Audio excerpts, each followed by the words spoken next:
Hello beautiful bibliophiles, it's Nektaria. Today is not any more emotional than any other day. I just want to talk about the books that have made me cry because I love crying in books. I don't know if you like crying in media in general, books, movies, TV shows, but I love it. So I just love it when books make me cry, so why not talk about them here? Please leave any books that have made you cry, or if you don't cry with books that have made you very emotional, down in the comments. So for this video, I'm not going to be including books that are part of a series, because I feel like a lot of times in fantasy and sci-fi series, I cry with some books, some scene, but mostly those involve character deaths, so they're going to be a spoiler if I talk about them, so yeah, that's just going to be about spoiling you if you're reading that series and I'm like, oh, I cried on the 5th book, so you're going to be like, what's happened on the 5th book?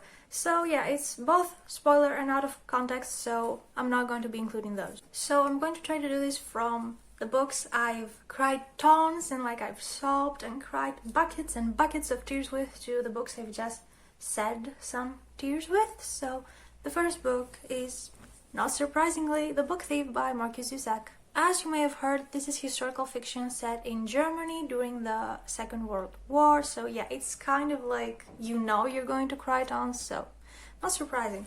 So we follow Lizelle. She's 9 years old when the book starts, and then we follow her throughout the war, so she gets older as the book goes, and she has been adopted by this foster family on the street called Himmel Street, and the people living in that street are the cast of characters we pretty much follow throughout the book, but we pretty much follow Lizelle most. And obviously, the things that happen during World War II in that street are very heartbreaking because, well, they might as well be true events. Like, they could have happened, and I'm pretty sure, like, they happened, like, one way or another. Characters like the characters we're reading about had to go through those tragedies in their lives, which, I mean, it makes it so much sadder than it already is, because you read about those tragic things and you're just sobbing because how awful is that? And then that has already happened, like real life, it's true events. So obviously any historical fiction about World War II is very emotional, and this is no exception. I feel like for the last like 80 pages of this book, like I was just sobbing. I was reading and sobbing, and then for another half an hour or an hour after I finished it, I just kept like sobbing in front of a mirror or something, because it was so sad. And you just follow all those characters in their lives, and so many tragic things happen to them because, again, World War II. So yeah, I want to read more World War II from like biographical, semi-biographical books, but historical fiction about World War II can also be very sad. So yeah, this is definitely the book I've cried the most with in my life, I think. The next book, which comes very close to The Book Thief when it comes to the amount of tears that I have sobbed, is obviously The Little Prince by Antoine de Saint-Exupéry, if I am pronounced that any kind of right. So we follow the little prince. He lives on his little planet with his rose that he takes so much care of, and his volcanoes and his many sunsets, and one day he sets off on a journey to different planets where he meets different people and beings, and he ends up on Earth where he meets this pilot and he tells his story to the pilot. And yeah, like obviously one of the saddest things about this is the ending, like the last page. Whoa, oh my god, it's so sad. Like, and throughout the story, like, if this didn't break your heart, do you even have one? I mean, it's questionable because this is so freaking sad. I mean, it's tiny and people consider it like a children's book. This is not a children's book. I would not read that to my children. This is so freaking sad. And reading this as a child, you don't even get the full effect of it. You don't get the whole point of it.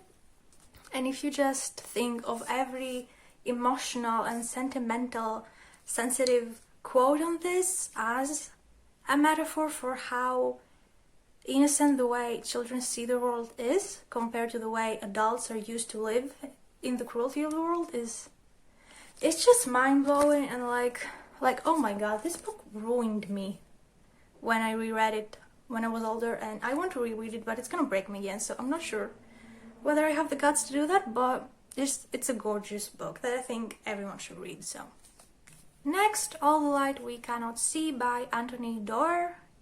I'm not sure how to pronounce this.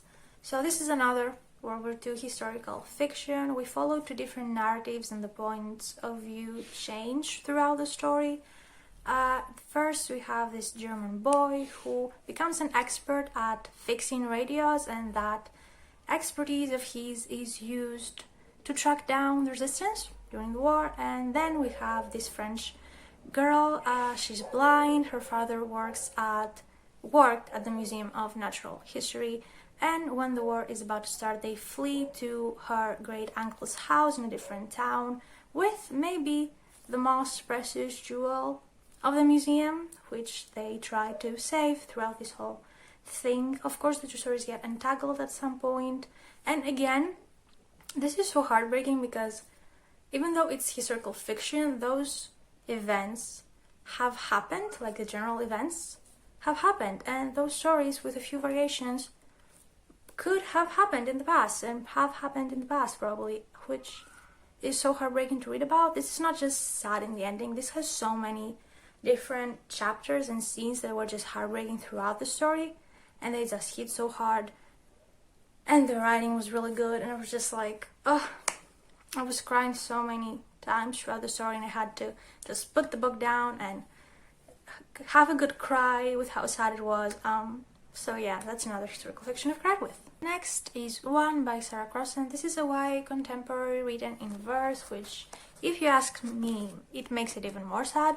This is about conjoined twins, Tippy and Grace, and we pretty much just follow the hardships in their lives, like how they are treated by friends and classmates, how they just try to move through life, the hardships in their family, and how much they still love each other no matter how hard their reality is, which is so emotional and heartbreaking.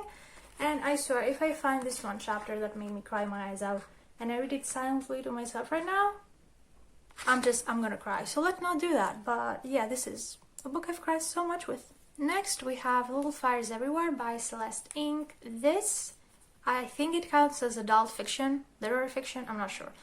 And this follows two families. One is the rich white family living in the suburbs, and then we have a mom and her daughter who come live at this apartment that the family rents, and the mom also ends up working for this privileged family, and pretty much the book focuses on how like the rich white family's idea of society is just so messed up, and like they think that they can define what's right, what's wrong, what's moral, what's immoral, and they have this lifestyle that they just think is the right one for every person to have, and that's like so annoying. And you just see where that leads them, because the plot just pretty much focuses on this big series of misunderstandings that brings to the surface how messed up the morality of that family is. And there is this scene at the end. I can't tell you what it's about because it's kind of a spoiler, but like, if you read it, you know which scene at the end I'm talking about. And it's very emotional and it's very sad. I mean, the whole book is very emotional and sad, but that scene, I cried my eyes out with that scene. And anyways, I'd really suggest this one. It's a great read. So, The Light Between Oceans by Stedman. This is the movie tie-in, so you may recognize this from the movie also if you haven't read the book. So I read this last summer and I cried so much with it. Oh my god. So this follows Tom and his wife Izzy. Tom is a lighthouse keeper. Lighthouse keeper? Is that a phrase or did I invent gibberish again? No, it's a legit phrase, lighthouse keeper. So Tom is a lighthouse keeper and he lives in this tiny island Janus with his wife Izzy.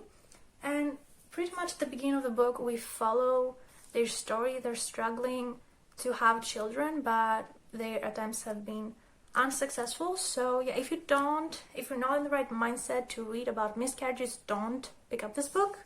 It's not a spoiler, it's facts, right? So first we follow that, but mostly the story begins when a boat washes up on the shore of their island, and inside the boat there's a dead man and a living baby. So what are they going to do with a baby? Apart from the fact that it focuses a lot of morality, it's also very sad because it's a lot about parenthood and a parent's love to their child, and it's so freaking emotional. And I never thought I'd be so like invested in a book that like talks about parenthood this much. Like obviously it's a sad topic, but I never thought I'd be that invested in it.